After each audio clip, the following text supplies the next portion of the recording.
이해라는 제목을 가지고 함께 말씀을 나누겠습니다. 오해와 이해입니다. 네, 저는 그렇게 생각합니다. 사람이 살다 보면은 막 싸울 일이 생기잖아요. 그래서 많은 다툼이 일어나고 있습니다. 근데 그 다툼, 싸움 속에 본질을 깨뚫다 보면은 어떤 일이 발생하느냐? 대부분이 오해에서 발생되는 일이 많다는 얘기예요. 지금 그 안에 깊이 들어가 보면은 오해에서 발생되어져서 갈등과 다툼, 싸움, 그래서 나중에 큰 문제가 생겨지는 일들이 많다라는 거예요. 그런데 사람들은 그런 것들을 우리가 이제 이 오해가 왜 생기는가 이렇게 보면은 일단은 불안정한 정보 때문에 확실하지 않은데 대충 그리고 어떤 그런 관점에서 보고서 쉽게 추측하고 판단해가지고 이럴 것이다 하는 그런 마음을 가지고서 그것을 오해를 하기 시작한다는 얘기죠. 그리고 의사소통의 방식의 차이가 있다. 가령 우리가 고양이랑 개랑 서로가 꼬리를 흔들었을 때 서로가 같은 모습이 아니라는 얘기, 그런 비슷한 얘기를 하지 않습니까? 그런 것처럼 서로가 사인이 우리나라에서는 이런 표현인데 저 나라는 저렇게 표현하면 큰 죄악이 되어지고 하는 것 같이 마치 의사소통의 방식의 차이가 있는 그런 것 때문에 문제가 발생하기도 한다. 실제로 같은 한국인인데도 이 집안에서 또 저 집안이 서로 만났는데 서로가 다른 의사소통의 방식을 가지고 있으면 오해할 수 있죠. 또 그런 것도 있고 또 이제 감정적인 어떤 요인들이 오해를 불러일으키기도 한다. 왠지 저 사람 마음에 안 들어. 그 직접적인 어떤 원인이 있지도 않는데 불구하고 괜히 마음에 안 드는 게 있지 않습니까? 그냥 나는 괜히 왠지 쟤는 싫어. 그러면 제 사람이 하는 모든 행위가 다 싫은 거예요. 이제 그런 면들이 우리 안에 있습니다. 그런 관점들이 있다 보면은 계속 오해를 불러일으키죠. 솔직히 정치적인 것들 보면은 이쪽과 저쪽이 상대방은 무조건 하는 것은 다 싫어. 이렇게 보는 바가 있지 않습니까?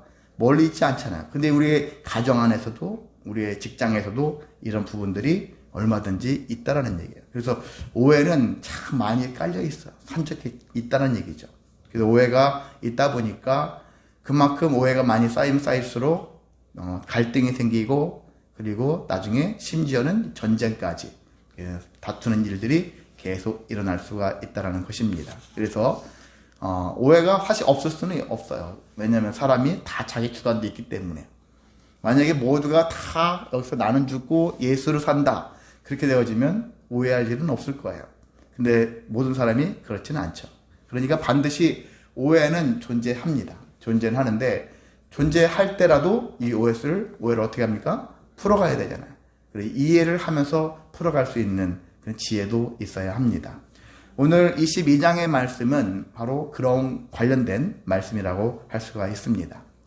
자, 이제 여호수아를 지금까지 보면은 어떻습니까? 일단 첫 번째는 에덴 동편 두 지파 반이 정착을 먼저 거기부터 했고 나중에 이제 가나안 땅으로 나머지 7지파 반이 들어갔죠. 들어가서 다 정복을 했습니다. 그래서 다 나눠졌죠.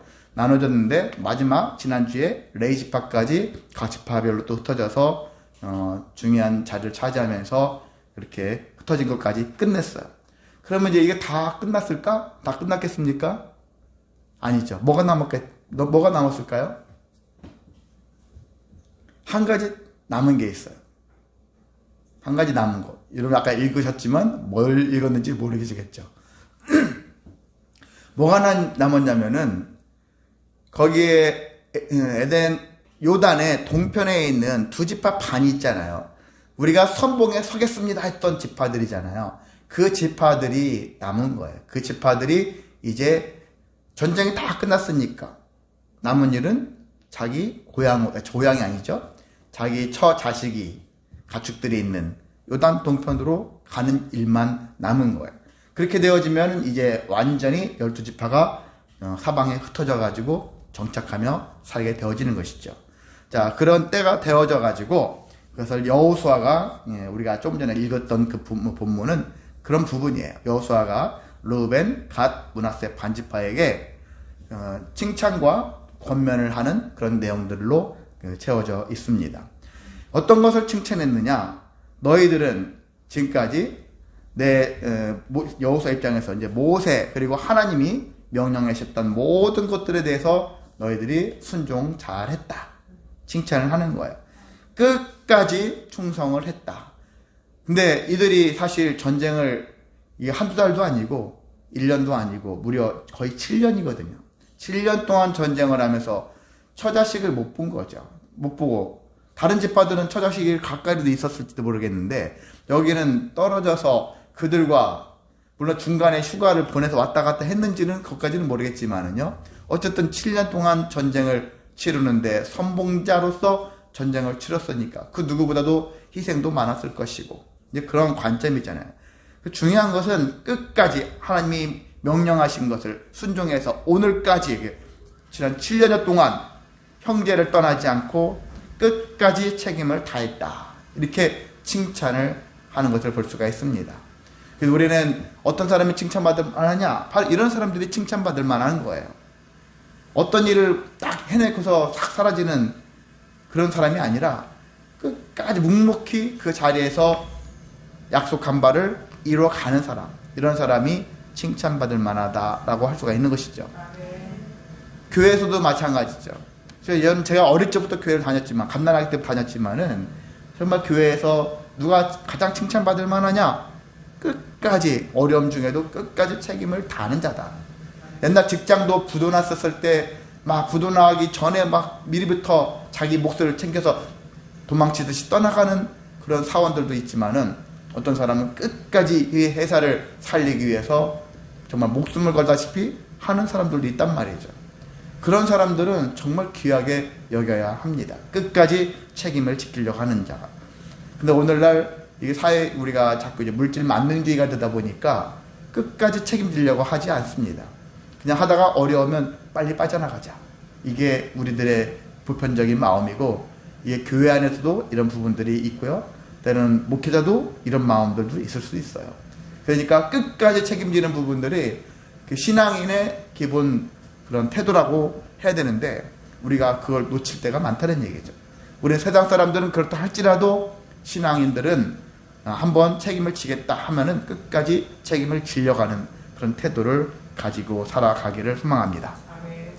자, 그래서 너희가 끝까지 책임을 지켰기 때문에 너희에 대해서 너희가 다시 너네 처 자식이 있는 처소로 장막으로 가는 것을 이제 허락한다. 그래 가라. 그렇게 얘기를 한 거예요. 그런데 가긴 가는데 이제 너희들에게 당부할게. 당부할 사항을 얘기를 하는 겁니다.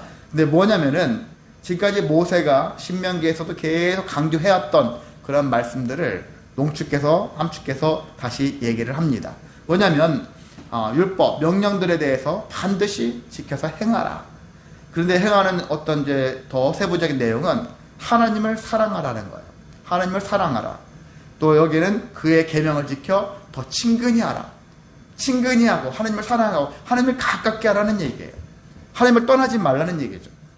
그리고 그의 길로 행하고 너의 마음 성품을 다해서 하나님을 섬겨라. 이게 모세가 주문했던 것을 여호수아가 다시 당부를 합니다. 당부를 했다는 얘기는 여호수아도 모세의 그 가르침을 암기하다시피 마음에 품고 있었다는 얘기거든요. 이게 내가 할 일이다. 그런 마음이 있죠. 선배인 모세가 그렇게 얘기를 했던 것들을 기억하고서 또한 많은 후손들에게 이와 같은 것을 명령을 다시 하고 있습니다. 그런 것 같이 우리는 이것이 계속 구전으로 옮겨질 때라도 하나님의 말씀을 제대로 알고 제대로 전하면서 그 뜻대로 살아가는 지혜. 이것이 지금은 뭔가 현실적인 것 같지 않게 보일 수는 있어요. 당장 중요한 것은 무엇을 먹고 어떻게 쉴고 어떻게 자고 어떻게 사람들과 살면서 부유하게 살 것인가. 사람들의 생각은 거기에 꽂혀 있겠지만은 근데 그것은 그의 일반적인 삶이라고 하고 거기에 더 최고의 중요한 부분은 하나님과의 관계라는 얘기죠. 하나님과 관계를 어떻게 할 거냐. 어떤 환경에 있을지라도 하나님을 떠나지 말고 하나님을 더욱 사랑하기에 힘써라. 그를 섬기듯이 또한 사랑하면서 살아라. 그것이 살아갈 길이라는 것, 그것이 은혜로운 삶이라는 것들을 여호수아가 다시 한번 얘기를 하고 있습니다.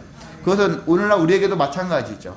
하나님을 더 깊이 사랑하시고 섬기며 살아가는 성도가 되어지시기를 원합니다. 그러면서 지금까지 7년 동안 전쟁을 치렀으니까 얼마나 많은 전리품이 생겼겠습니까?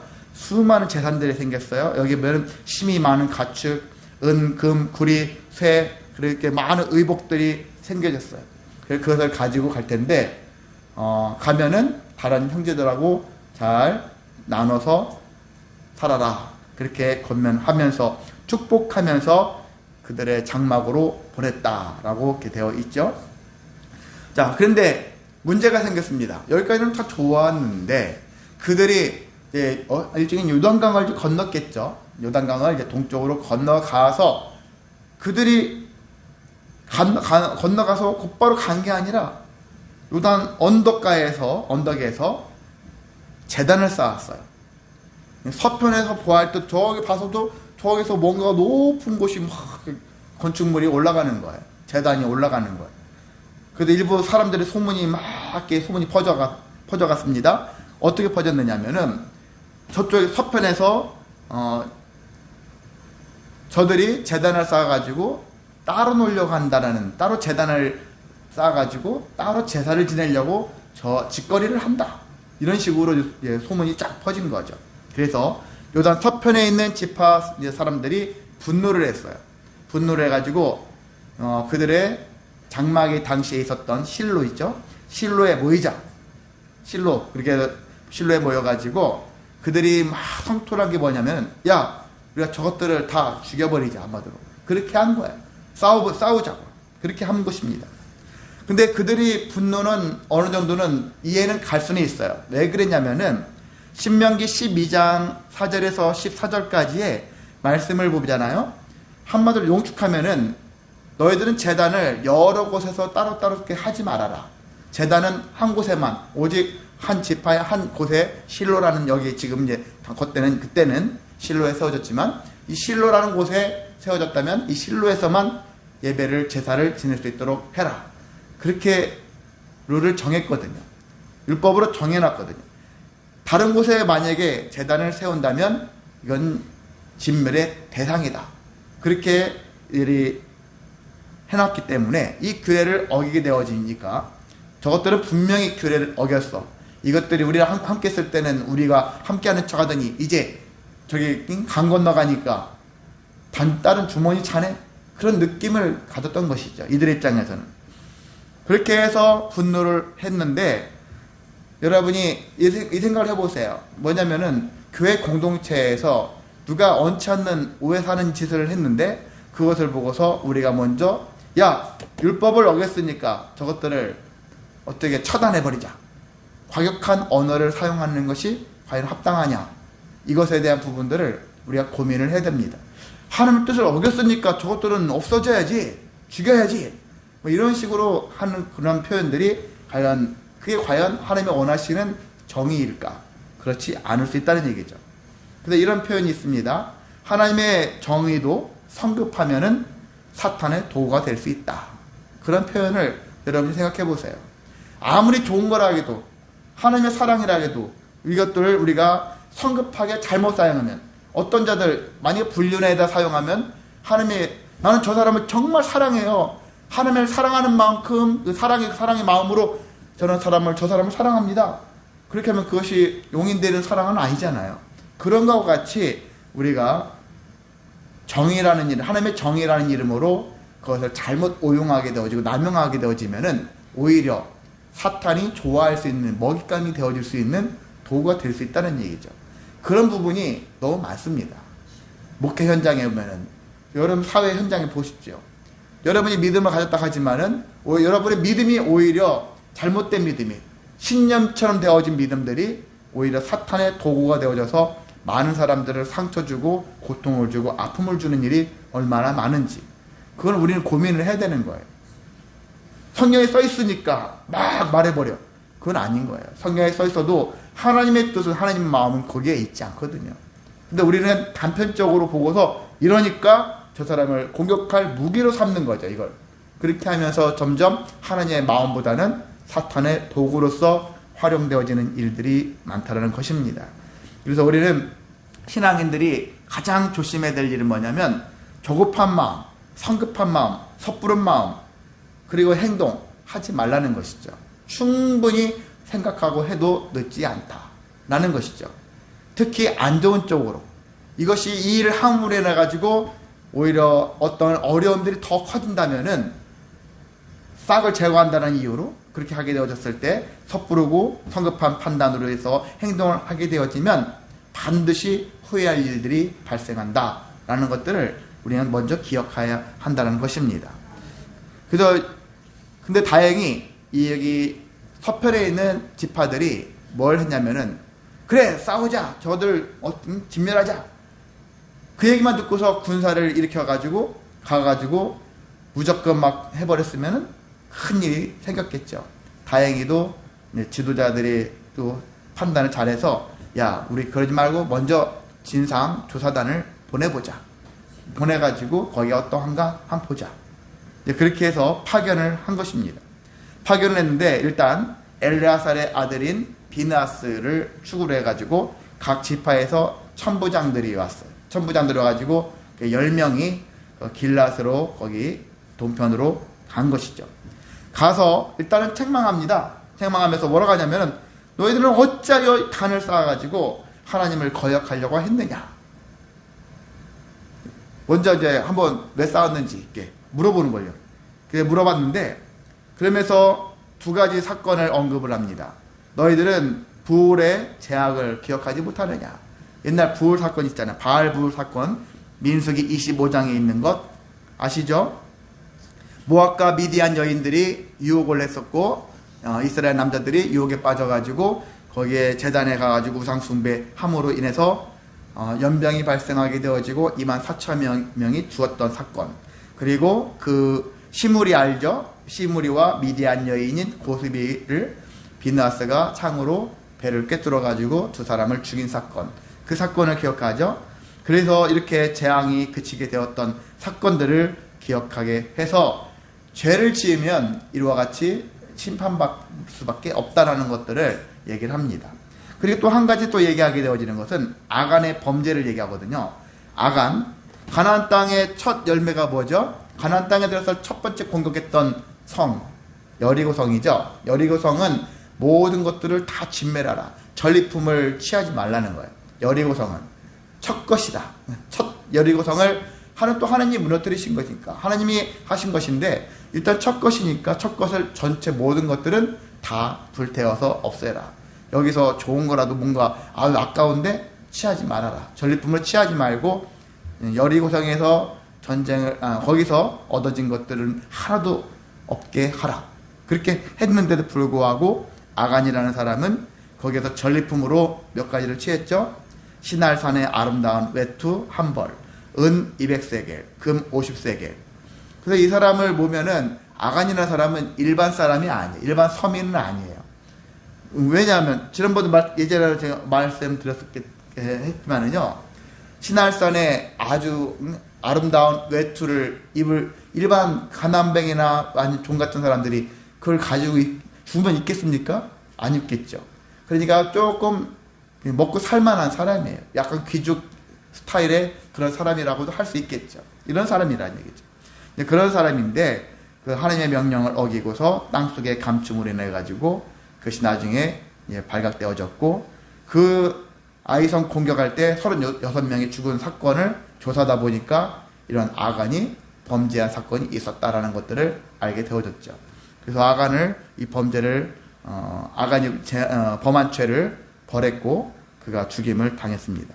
자, 그렇게 해서 죄가 이제 그치게 되어졌었죠. 그런 것과 같이 이런 사건들을 얘기하면서 너희들이 범죄하면 이런 죄로 인해서 심각한 문제를 너희들이 우리가 당할 수 있다라는 것들에 대해서 경각심을 다시 언급을 했습니다.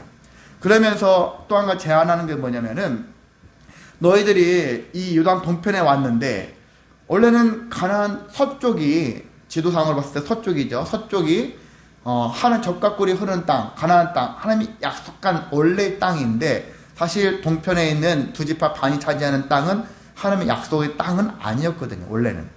그러니까 자기들도 뭔가 여기에 딱 살지만 뭔가 모르게 여기는 좀 부정적인 곳이지 않을까 하는 그런 시각도 있을 수도 있지 않겠냐 하는 스스로가 두 집합 반 입장에서는 그 생각이 들 수도 있는 것이죠. 그래서 자기들이 여기가 부정죄를 생각해서 그것을 정화한다라는 측면에서 재단을 세워가지고 이렇게 제사를 지내려고 하는 것은 아닐까. 너희들이 만약에 그런 생각이 들었다면은 야 여기 동편을 포기하고 서편 우리 쪽으로 다시 들어와. 다 들어와서 같이 살자. 한번 함께 살자. 우리 지파들이 일부 땅을 떼어가지고 너희도 나눠줄게. 함께 살자. 이렇게 제안도 하는 거예요. 예, 이렇게 제안을 했는데 이 두 지파 반이 이제 21절부터 34절까지는 해명하는 이야기들이 나와 있습니다. 이들은 이렇게 얘기하는 거예요.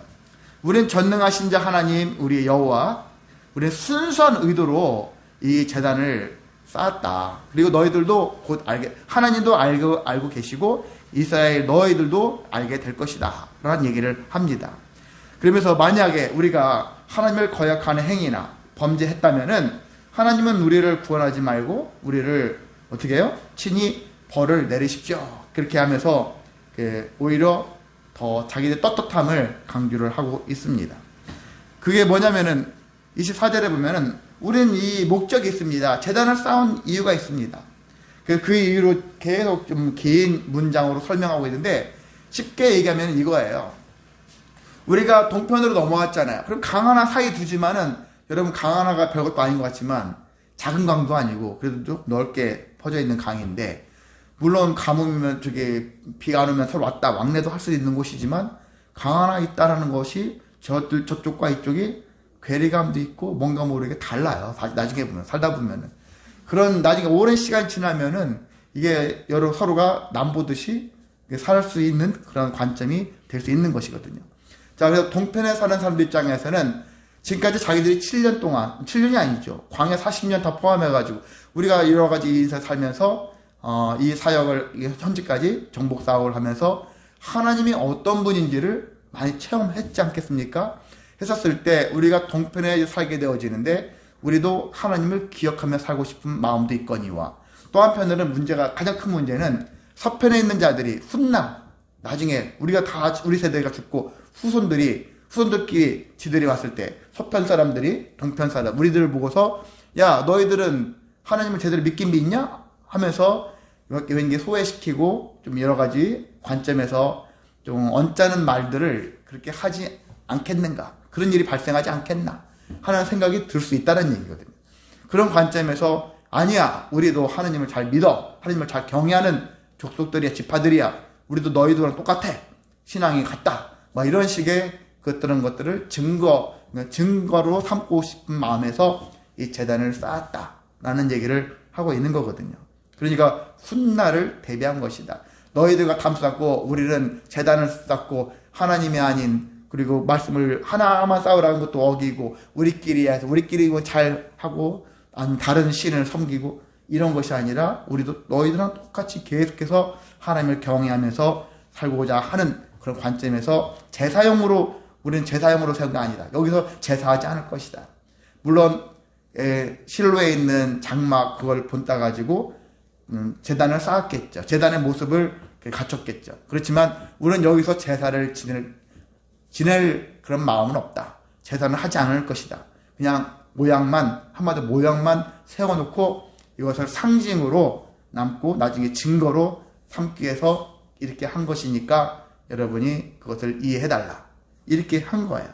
자, 그렇게 하면서 제사장 비느하스와 그 천부장들은 그 말을 어떻게 여겼다고요? 그 말을 30절에 좋게 여겼더라. 좋게 여겼다고 얘기했어요. 좋게 여겼다면 이제 끝난 것이죠. 그래서 비느하스가 이제 이것을 정리합니다. 어떻게 해요? 하나님이 우리 중에 계신 줄을 우리가 아노니, 그러니까 한마디로 이 얘기는 하나님이 우리와 너희들의 마음을 서로에 통하게 하셔서 그래서 만족스럽게 이 갈등이 해결되게 하셨다. 그러니까 하나님께 영광 돌리는 태도를 보이고 있죠. 그래서 비느하스 제사장으로서 좋은 얘기를 하는 거잖아요. 사실 목회자도 그렇고 성도들도 우리가 어떤 일들이 잘 해결되어지면 어떻습니까?